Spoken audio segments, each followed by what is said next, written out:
Habits and Health, episode 27. Welcome to the Habits and Health podcast, where we believe creating healthy habits should be easy. Brought to you by an educator and coach for anyone who wants to create a healthier life. Here's your host, Tony Wynyard. Welcome to the podcast where we aim to give you ideas on different habits you can create that will improve your life in some way. And today's guest is Dr. Don Wood, PhD, who developed the TIPP method after spending years researching how atmospheric conditions affect our minds and impact our lives. He went back to school later in life to get his PhD in clinical counselling and psychology to learn how to heal his daughter's Crohn's disease and his wife's autoimmune disease. Quote, teaching people to live with, manage and cope with the daily stress doesn't fix the problem. The solution comes from understanding its source and providing a long-term permanent solution.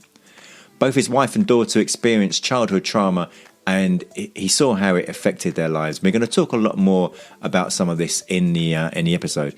He's spoken on these topics domestically in the US, internationally. He's been a guest contributor on Joe Polish's I Love Marketing.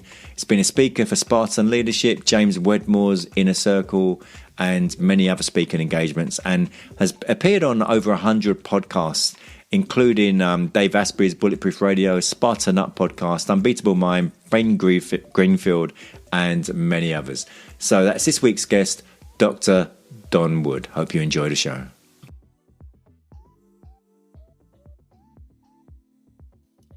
Habits and Health. My guest today is Dr. Don Wood. How are you, Don? I'm good. How are you, Tony? I'm pretty good, thank you. And good. we find you today in Florida. In Orlando, Florida. Beautiful, sunny Orlando, Florida. Although we've had about a week of rain, but apart from that, it's been not a lot of rain, but rainy enough. If you want to talk about rain, I live in England. I know, that's true.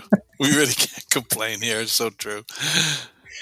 Yeah. We've just had the last few days have been non-stop rain, but we're kind of used to that. That's normal. So yeah, and it's not for us. Like we're used to sunshine. We have about 350 days of sunshine, so very unusual for us to have clouds for that long. Right, so I think we're the inverse. We have about 350 days of rain. So. Right, yeah. And we're in a tropical area. We get our rain, but it generally doesn't last very long. It's maybe an hour, and especially in the summers. And so, Don, what is it you do? How do you help people? Well, I developed a program, and the company's called Inspired Performance Institute, and the program is called TIPP, T-I-P-P, and it's the Inspired Performance Program. And what I discovered was that people who have unresolved trauma, I believe that unresolved trauma is creating inflammation in the body, which then compromises the immune system and compromises your neurotransmitters. So then people are getting sicker because their immune system is compromised, and they're feeling bad because their neurotransmitters are compromised. That's a combination of both physical and emotional issues. And so what I really did through my research is I came up with a way that we can resolve it. We can get that trauma resolved. When you resolve the trauma, then the person can stay present and in the moment. Because what I have found is that unresolved trauma keeps looping, keeps the system in an active fight or flight or freeze response. And we have to get that updated. So your brain is just like a computer. So really what we're going to do is reboot your computer. So what kind of people is it that you help? It's from all cross sections, which is really interesting. I work with people who, the obvious trauma survivors, like from the Boston Marathon bombing, the Vegas shooting, veterans who have gone through, suffering from post-traumatic stress, all the way to world-class athletes, high-performing executives, people like that also are dealing with that. And that's interesting because a lot of times people think, well, they must be fine. Like, what could be possibly wrong with them? They've got everything. I had a lady come in whose husband is a professional athlete, and yet she's struggling with a whole bunch of different, issues that she's had since childhood. But most people would look at her and be able to say, well, what could you possibly not be, happy about? You've got fame and fortune and everything going for you and children. Yet she was suffering not only emotionally, but also that had started to then create a whole bunch of physical issues for her as well. Well, and that just really proves none of us have any idea what's happening in other people's lives. It's very easy to cast aspersions. Oh, it must be easy for them because of this, or this, but we never really know, do we? No, and you see them, they got the nice car, they got the nice home, by every measurement that we would use for success, they hit all the markers. But that doesn't mean that they're happy. Yeah. And it doesn't mean that they haven't had issues earlier in their life, that they've just managed to have some success in a particular field, but doesn't necessarily mean that they're enjoying life. So is there a section of people or a type of person who is the most difficult to help? That's an interesting question. I find that we can help most people. The only area that we do have a little bit of difficulty in is if people are heavily medicated. Right. So if they're on multiple medications, one of the things that is important for me to be able to do is get your mind to process information. And when they're heavily medicated, they have the purpose of the medication is basically to shut you down. Yeah. And when the brain shuts down that way, it's also harder for me, right, to get them to be able to get the information I need them to be able to absorb. So that would probably be about the only person. But like I said, I've worked with people who have told me that they didn't even want to come, that they don't think this can help, all the way to the people that were saying, I know this is the answer, right? I've researched it and I know that you can help me. So I get it from every cross section. So you mentioned about some people who were really skeptical when they came to see you. They didn't think it was going to work. Can you give us an example of someone who really was doubting it and you were able to help them and they had a different life afterwards, maybe? I don't know. Yeah, I had a very successful business person, and he crashed his plane into a lake with his 9-year-old daughter. And so obviously he had a lot of physical injuries, and fortunate he didn't go unconscious. His daughter did, but he was able to save her. They rescued both of them, but he was dealing with a lot of post-traumatic stress as well as his physical injuries. She was younger, so she had some injuries, and they seemed to think that she seemed to be okay psychologically, but he was struggling. And his pastor was actually who I knew, was trying to get him to come and see me. And one day I was actually downtown and he called me and said, will you drop by his office? He said, I'm still trying to convince him he needs to see you. He said, but I think if you talk to him, maybe he would do it. So I dropped by the office and he was still like, listen, I don't think I need any of this. And, I'm managing it. It's more the physical pain. He says, I have an emotional stuff. His assistant actually said to me, I need my daughter to come and see you. She sat in on this. She goes, I think you could help her. So I actually did have her daughter come in. Anyway, the pastor just sort of really bullied him into it and said, you need to go. And so he agreed. And so he came in. I do basically a 4-hour process. And afterwards, I got a call the next day from the pastor who said to me that he talked to him and he said that was the single greatest life-changing experience he ever had. Wow. So he went from being a total non-believer that it could help him to realizing how much he needed to get that trauma resolved. And how's he getting on now? Awesome. Physically, he still struggled for a little bit, but they got a lot of that physical stuff also taken care of. Because I also believe that when we have our minds in a better place, it'll do maintenance a lot better. That's why I always talk about it. I never had any trauma as a child, and my nervous system was regulated pretty well, especially as a child. And so that kept me healthy all my life. So when our nervous system is regulated, I believe that it does maintenance on a better level. So if you're in a constant fight or flight mode, your mind's not going to be doing maintenance or minimal maintenance. So I think once we got him into a better place emotionally, he was able to start healing. So I say, when you change the way you feel, you'll change the way you heal. And that all happened in 4 hours. 4 hours, yeah. Like I said, I've worked with people who've had post-traumatic stress, for years. Rebecca Gregory, she was 3 feet from the first bomb that went off at the Boston Marathon. She had post-traumatic stress for 5.5 years. She lost her left leg from the bombing. And when she came in to see me, she said, I'll be honest with you. She says, this sounds too good to be true. But she says, I have nightmares every night. And she says, I'm desperate for an answer. And so she went through our program. You can watch her testimonial on our site. She just couldn't believe in 4 hours she hasn't had a nightmare again. It's gone. And just totally changed her life. And so is it, so your program, is it always 4 hours in every situation, or does it vary depending on the circumstances? It can vary. So most of the time it's 4 hours. So I've done it actually shorter. I've done it in 3 hours, and I've done it in 7 hours. Right. So it's just whatever it takes. Sometimes, some people just need a little longer, want to talk a little bit more. I sort of go, but my average is pretty much 4 hours.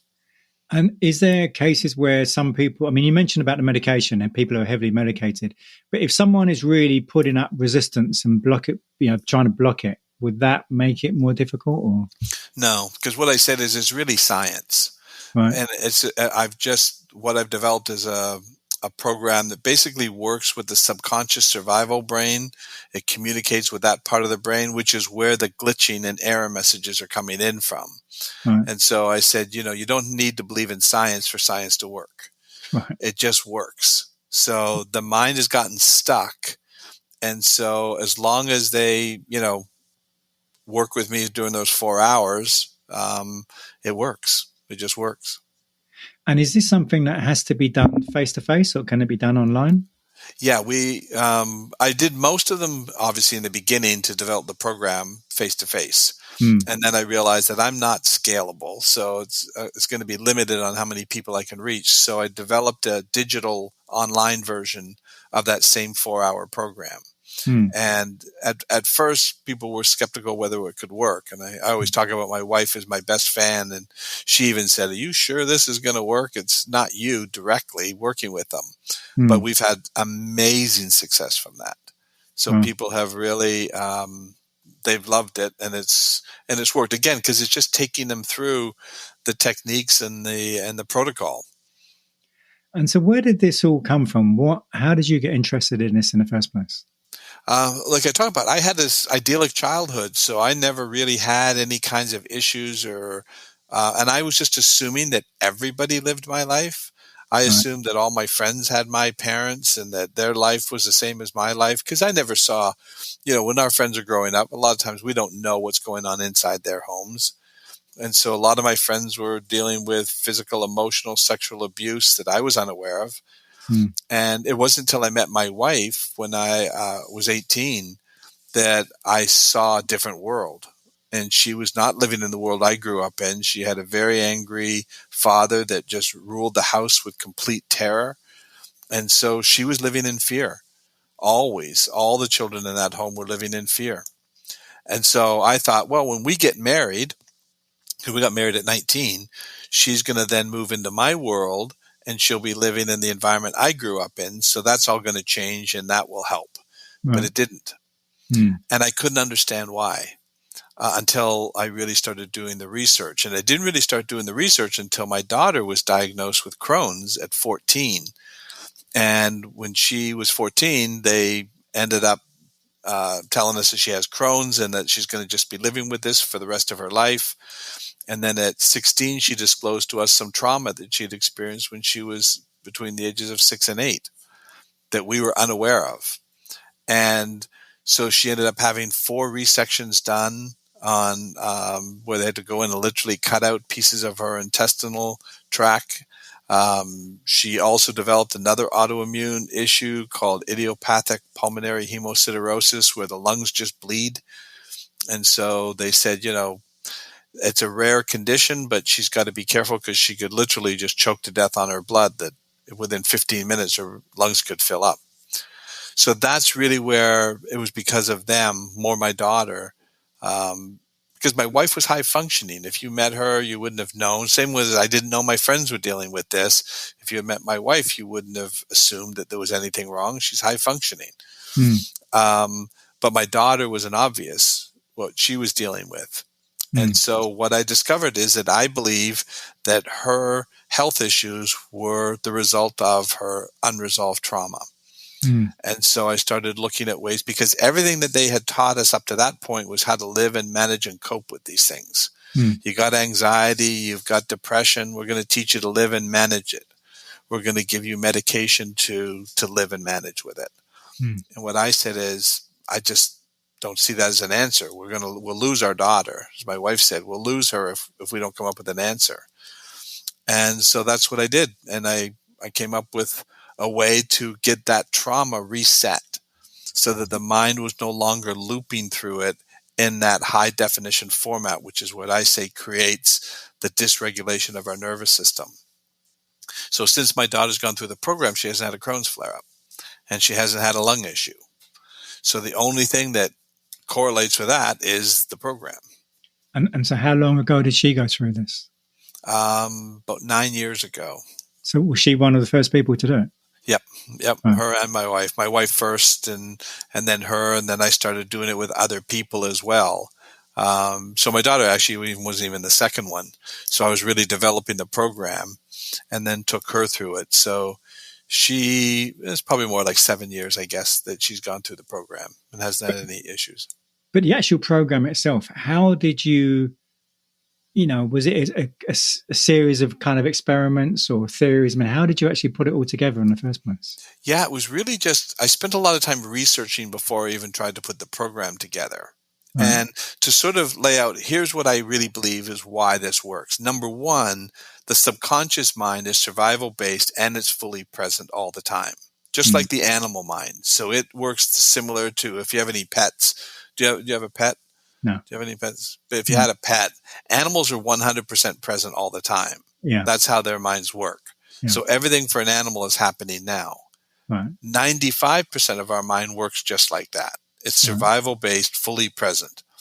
We have two very unique features that no other animal has. We have this frontal lobe, that ability to use reason and logic, our intellect, where we can figure out how to do something if we don't know how to do it.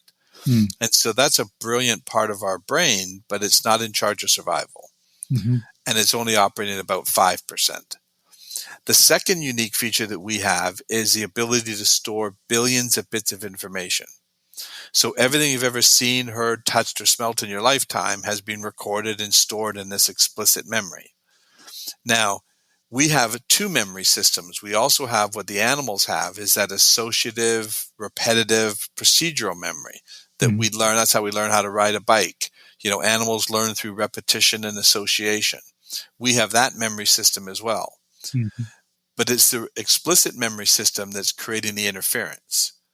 And here's why. Because if 95% of your mind's operating in the present, just like the animal mind, and it recalls or looks at data from 5 years ago, when does it think the data is actually happening? Right now. So there is going to create a response to something that's not happening. It's a glitch. It's seeing that information from 5 or 10 or 20 years ago in real time. That keeps the system in an active response. That's going to wear down physically you, and it's also going to wear you down emotionally. And that's what I was seeing. Does that make some sense? It makes sense. And I'm just wondering how you would combat that. So the idea is that once I realized that I believe where the issue is coming in from is memory. So I started studying a lot of different ways that they were trying to help and resolve trauma. So I studied a lot of different modalities. And I realized, for example, EMDR, which is a very good modality on how to help with traumatic events. But EMDR takes multiple sessions and you have to deal a lot with the trauma. What I have figured out is a way to do that very quickly. So I can actually ask you to give me a 2 to 3 minute highlight reel of an event, an experience that you had. And in those 2 or 3 minutes, I can take you through a couple of techniques that takes the mind, the way it's looked at that information in high definition, and actually reprocess it. It goes into a restorative mindset. And that's why I need the 4 hours. because I believe it takes about 2 hours for the mind to get into that state that it will actually start doing updates and restoration. So does that involve any kind of sort of like a hypnotic state or anything along those lines? Well, hypnosis is much deeper. So I know people have used hypnosis for trauma. I don't go anywhere near that deep. Right. It's actually it's just conversational like you and I are doing. Right. What I found, though, through the work that I've done is that for the first hour and a half to 2 hours, I'm really just talking about the science and the education. Because when people understand, I start off right from the very beginning by saying there's nothing wrong with you and there's nothing wrong with your mind. Right. The reason why you're experiencing the things you just described to me, the anxiety, depression, panic attacks, is because your mind is looking at old data and creating responses, right? Of course it's going to do that. It's designed to do that. Yeah. If it thinks there's a threat, it wants to protect you from the threat. Yeah. The glitch is because that information. So if you had a simple way to sort of explain it, if I asked you what you ate for dinner last night, can you tell me what you ate for dinner?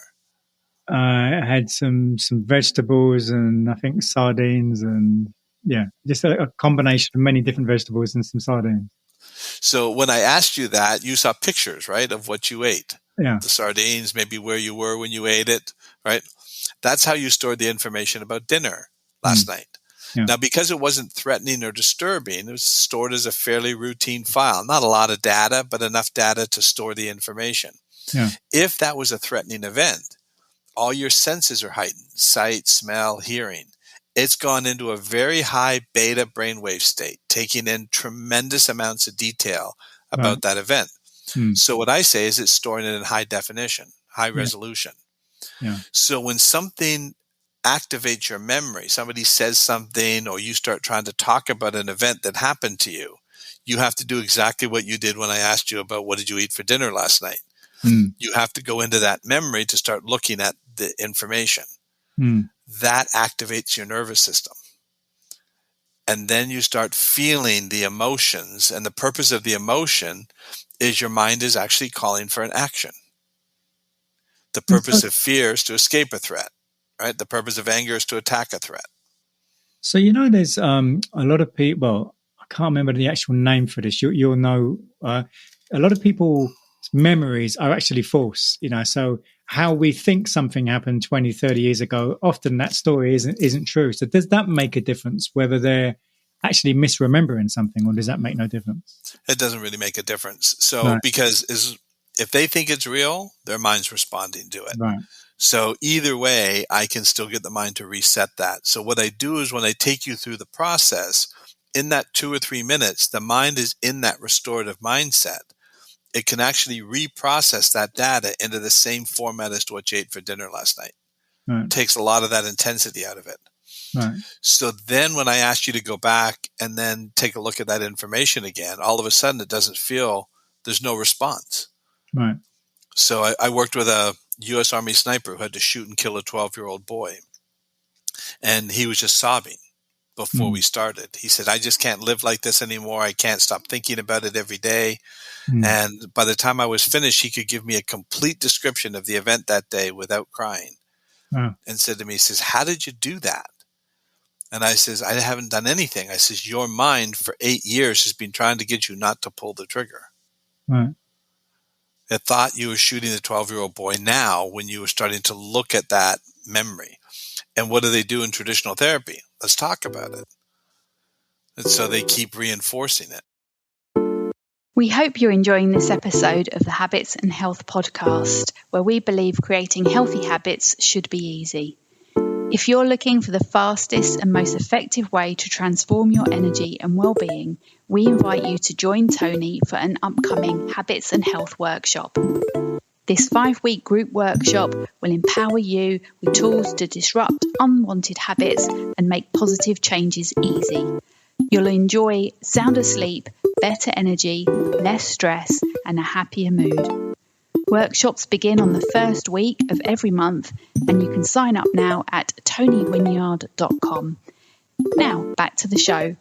One of the things that comes to mind when you were describing that is there was a period I got quite into the memory what's it called? Kind of memory athletes. They do these like memory palaces, and where they're remembering huge chunks of information. It could be, the sequence of a shuffled playing cards, and you can remember the whole pack in say 40 seconds or whatever the number might be, or you remember the first 1,000 digits of pi and all that sort of thing.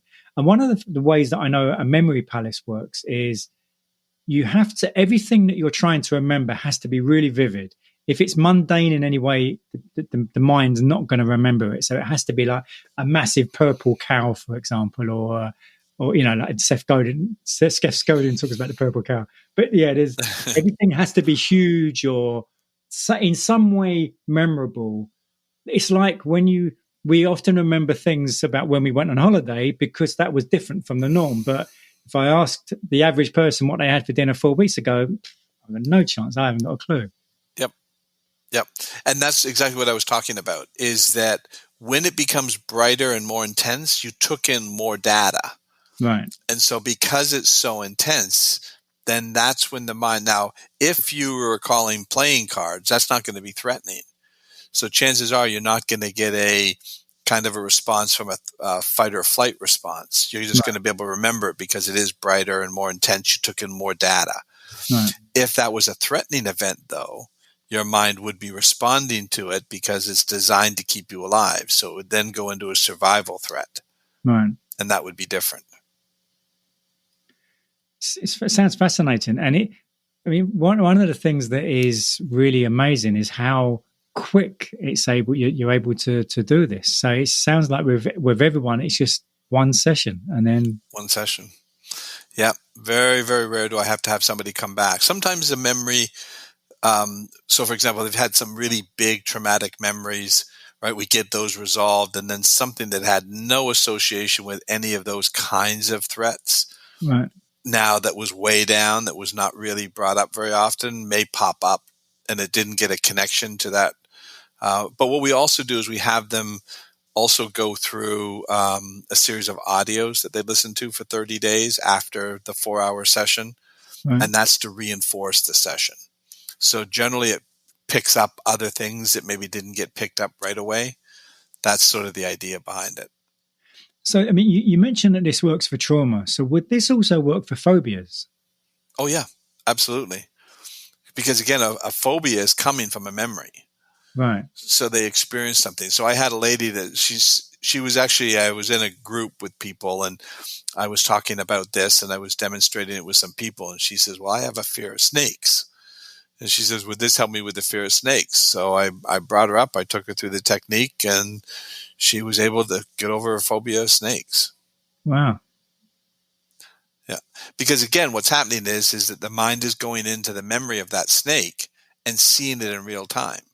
Yeah. So it thinks the snake is about to attack you, Yeah. right? Or whatever it is, the snake could hurt you. So if your mind thinks that there's a threat, doesn't it make sense that it would respond to it? And one of the things that's coming to mind now is there was about 10 years ago, there was a very famous football player in England. He was a Dutch football player named Dennis Bergkamp. And he was one of the best players in the world. And he had a phobia of flying.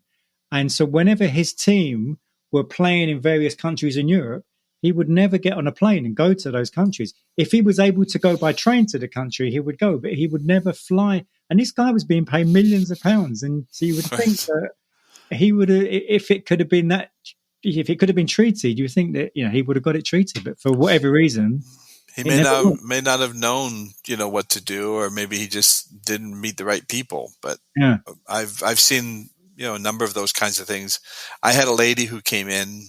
She had really bad sexual abuse as a child, and I only work on about 3 events.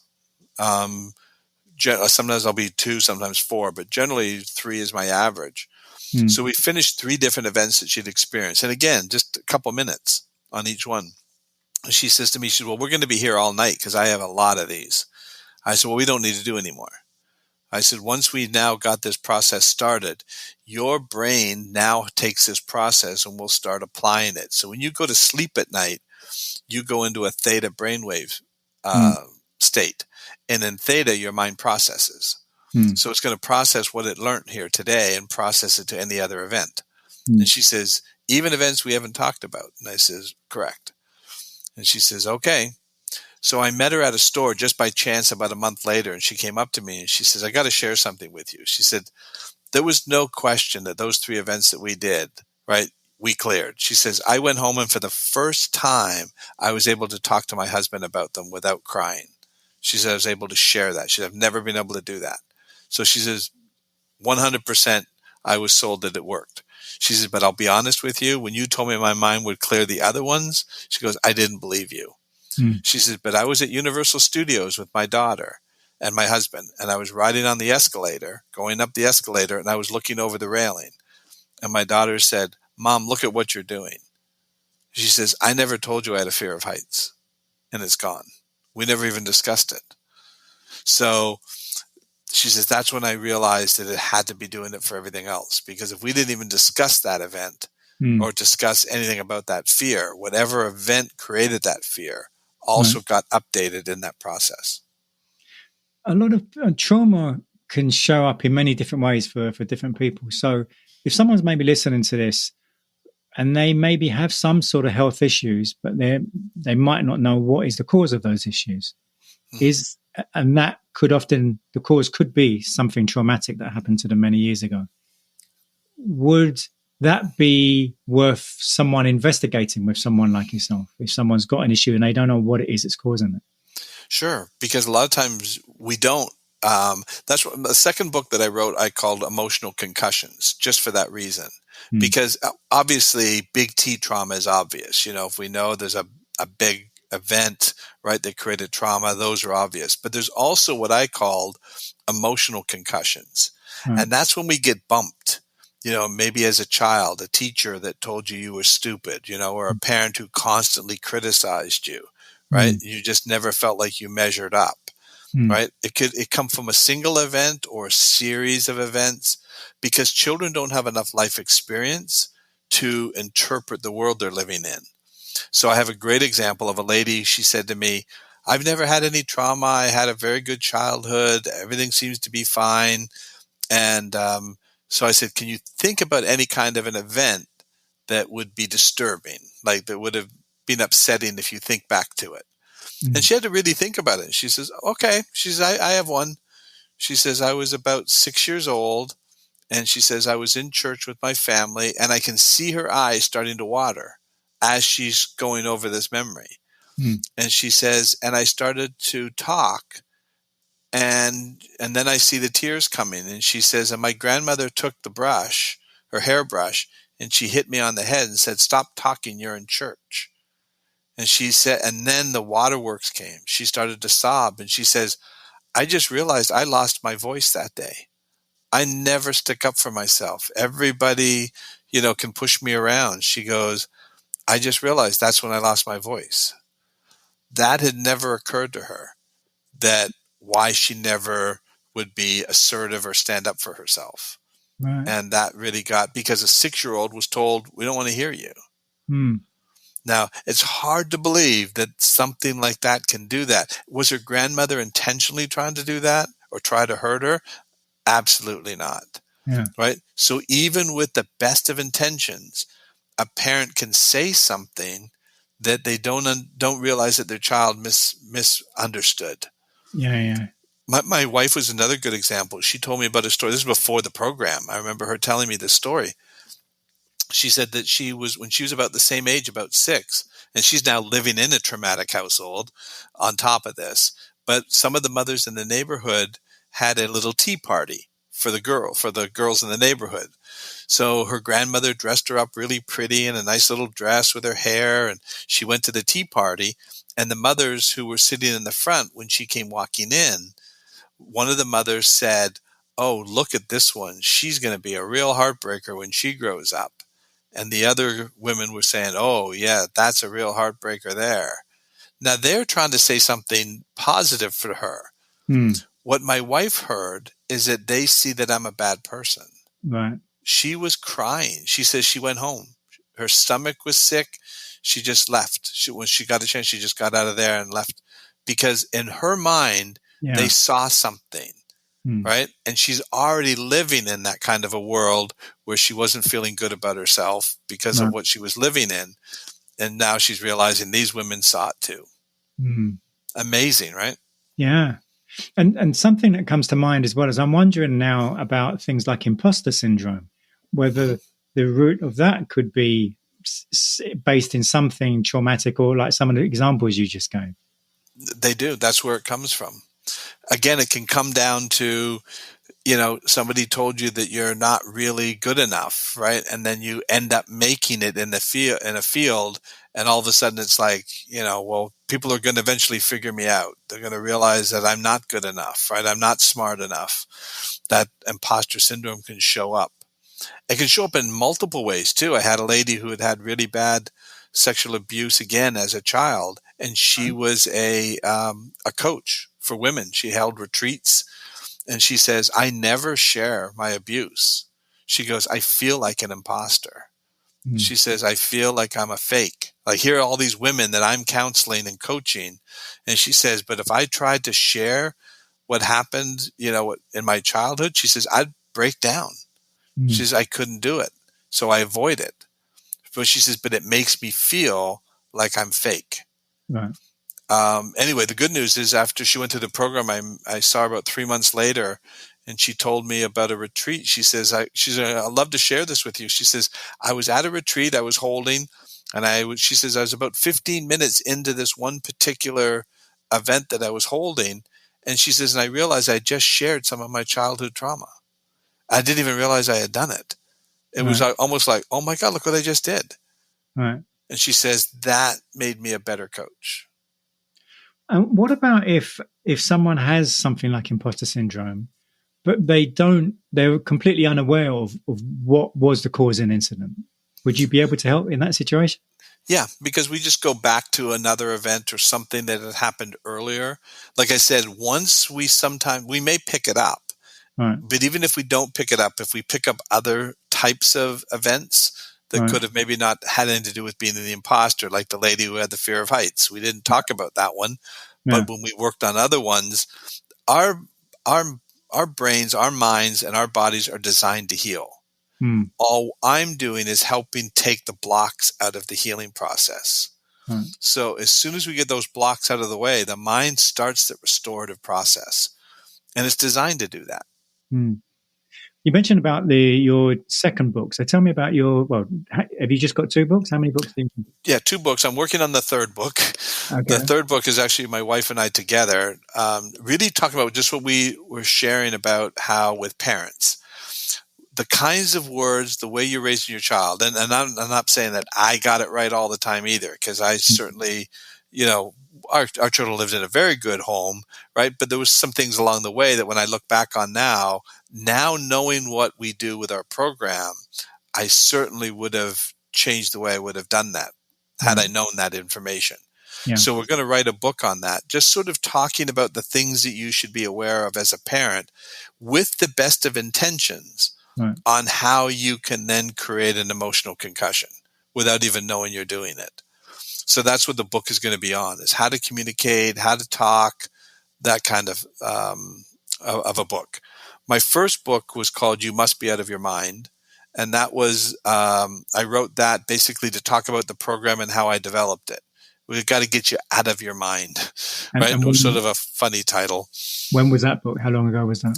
I think I wrote that about 5 years ago. Okay. And then the second Emotional Concussions came out about 2 years ago. And this one, I probably will have out by the end of the year. I don't have a title for it yet, but it'll be more almost like it's the manual that you wanted when your child was born that you never got. So if someone's listening to this and liking what you're saying, what would they get from those 2 books that you've released so far? How would the first one help them, or how would the second one help them? The first one would help them understand the program, and because a lot of times people will read that book and say, oh, that was me. When you talk about your wife and you talk about your daughter, and I tell stories in there about different people, and what they experienced and how we helped them. It's people see themselves in those, those people, just like a regular book would, right? So we identify with the characters in the book. So that's really why that book is really good. The second book is really dealing more with the kinds of things that developed because of those things. So are you the kind of person who procrastinates all the time? If you do, there's a reason why you procrastinate. That's coming from an experience. Or maybe you're the kind of person that blames everybody when something goes wrong. And that's coming again from an emotional concussion somewhere earlier in your life that maybe you got criticized all the time. So I give 10 examples of 10 kinds of emotional concussions and the symptoms of them and where those could occur from. Fascinating. And then the third one is going to be aimed more at parents and sort of along those sorts of lines. Yep. How, like I said, what children are actually hearing and how they're experiencing the world. Right. And what you could do to improve the way that you raise your child. So just little tips. And again, it just comes down to sometimes those little simple things, right, that you may not have thought about, or our anger gets the better of us. And so we can say the wrong thing, or we use terminology that we're used to. An example of I had a lady who was so angry at her stepfather because when she was 6 years old, her father wanted to meet her and never met her. So the stepfather said something to her about, he wants to meet you. But what she heard him say was that you were a mistake. And she had a terrible relationship with her stepfather. Right. Even though her brother and sister loved him, she never had a very good relationship. And it came back to that event. Right. So as a 6-year-old, that's what she heard. Now, was he trying to say that? No. Right? But there's a phrase that he used, right, that a child who's 6 hears, you think I'm a mistake? Right? Just like my wife heard, you're going to break people's hearts. You're a bad person. You're going to hurt people. That's what they hear. So be very, very careful on the words. And again, they're not China dolls, but at the same time, right, if you're at least aware of it, and if you do, one of the things I write in the book, if you find that you did something like that, right, sit down and talk to them about it and say, you know what, I probably didn't choose the best words in this situation, or I let my frustration, get the better of me, right? And that doesn't mean that was right, so I want to take the time to address that with you now, right? That is huge for children. And somebody asked me one time if there was one thing that I would tell a parent, what was the most important thing for a parent? And I said, make your home safe. I grew up in a safe home. So if something happened to me during the day at school or wherever, whenever I came home, my home was the sanctuary and my nervous system would regulate. And so when you say safe, some people might not understand what you mean by that. So what I mean by safe is the place where there's no screaming and yelling, there's no constant berating, right? You've got to as a parent, if you don't channel that anger because a lot of times they're coming in with their own emotional concussions and traumas as a parent trying to raise their child.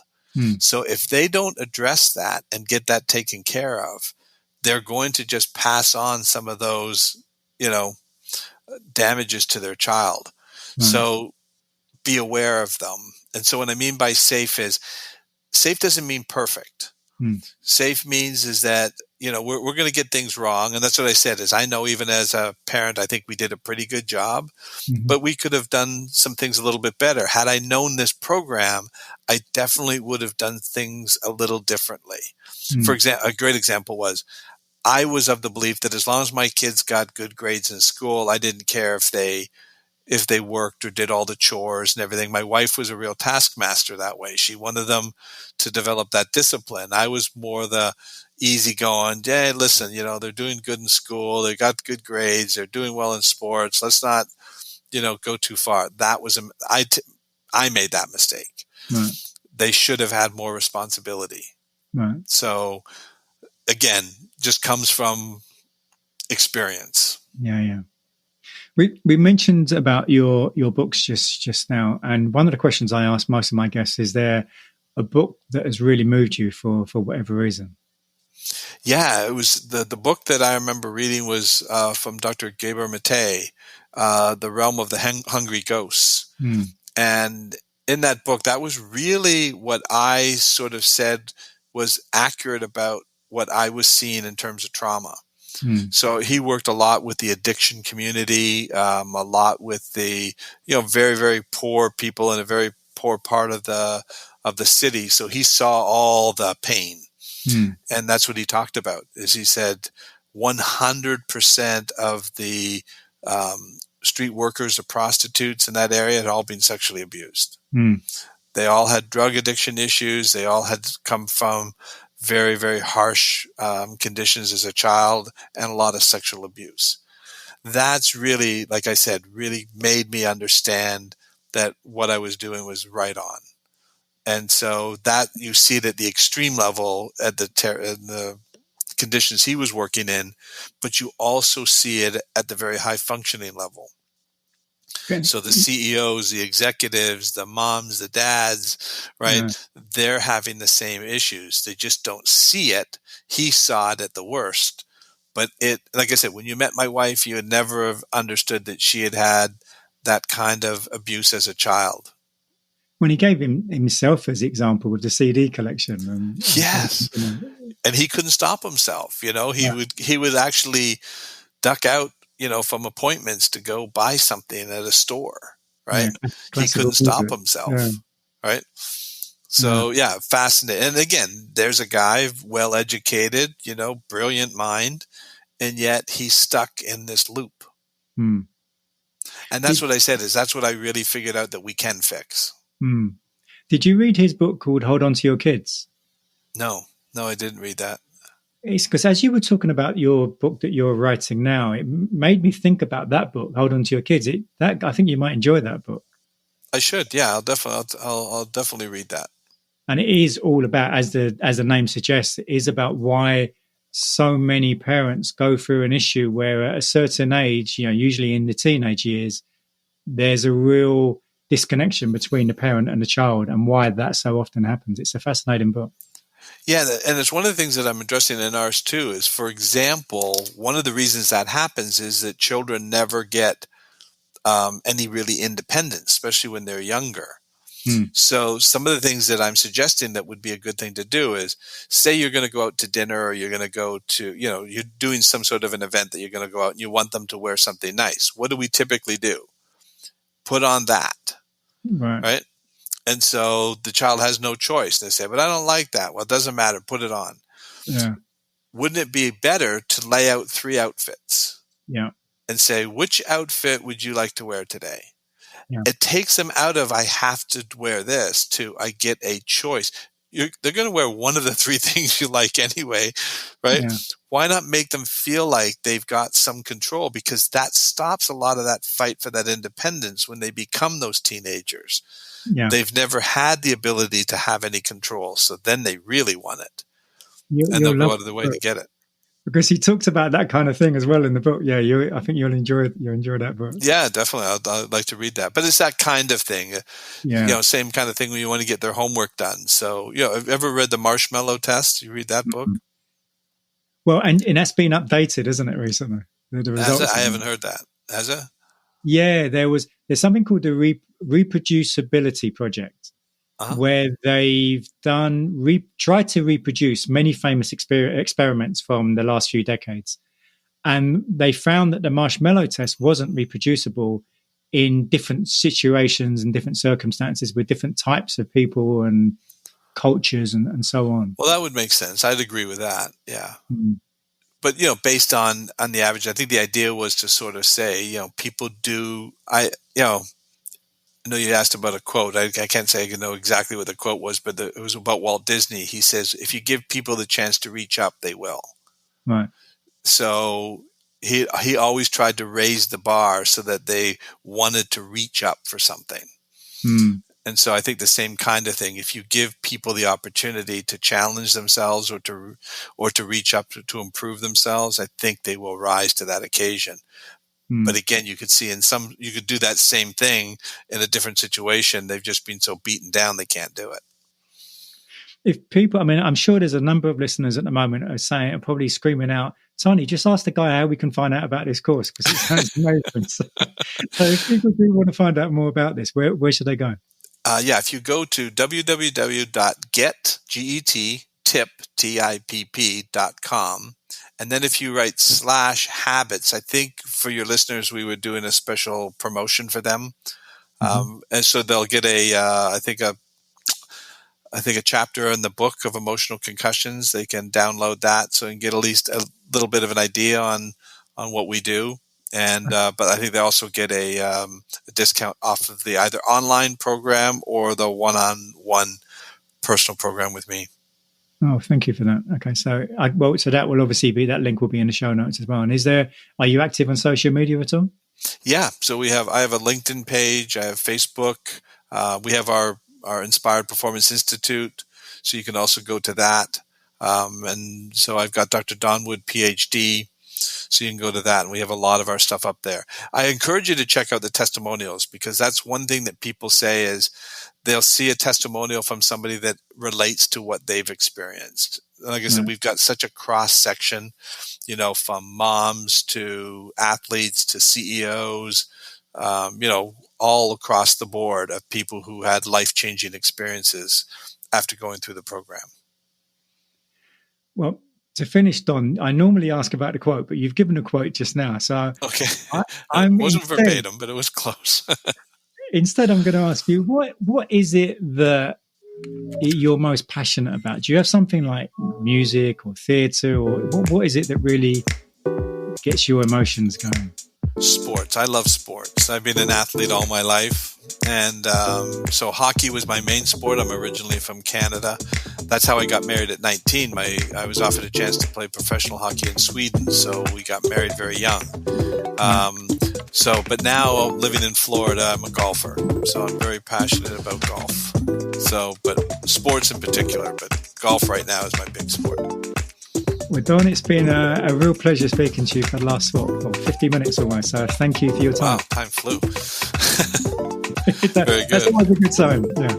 It does. Well, I appreciate the opportunity, Tony. And like I said, hopefully this is resonating with somebody. And the good news is that there is help out there. You don't have to live and manage and cope with it. We can actually help you fix it. Yeah, and I certainly hope someone listening, do get some help from this. So thank you. Great. Thank you. Next week, episode 28 with Jo Uff. And she is an NLP master practitioner and coach who is passionate about the importance of psychological well-being and dedicates her time to working with women and empowering them to strengthen a positive mindset and well-being. And through coaching, Jo helps them to work towards the outcomes they want to achieve or overcome challenges that they're facing in different aspects of their personal and professional lives. So that's next week, episode 8 with Jo Uff. Hope you've enjoyed this week's show and wishing you a great week ahead. Thanks for tuning in to the Habits and Health Podcast, where we believe creating healthy habits should be easy. If you enjoyed this episode, please subscribe and leave us a review on your favorite podcast app. Sign up for email updates and learn about coaching and workshop opportunities at tonywinyard.com. See you next time on the Habits and Health Podcast.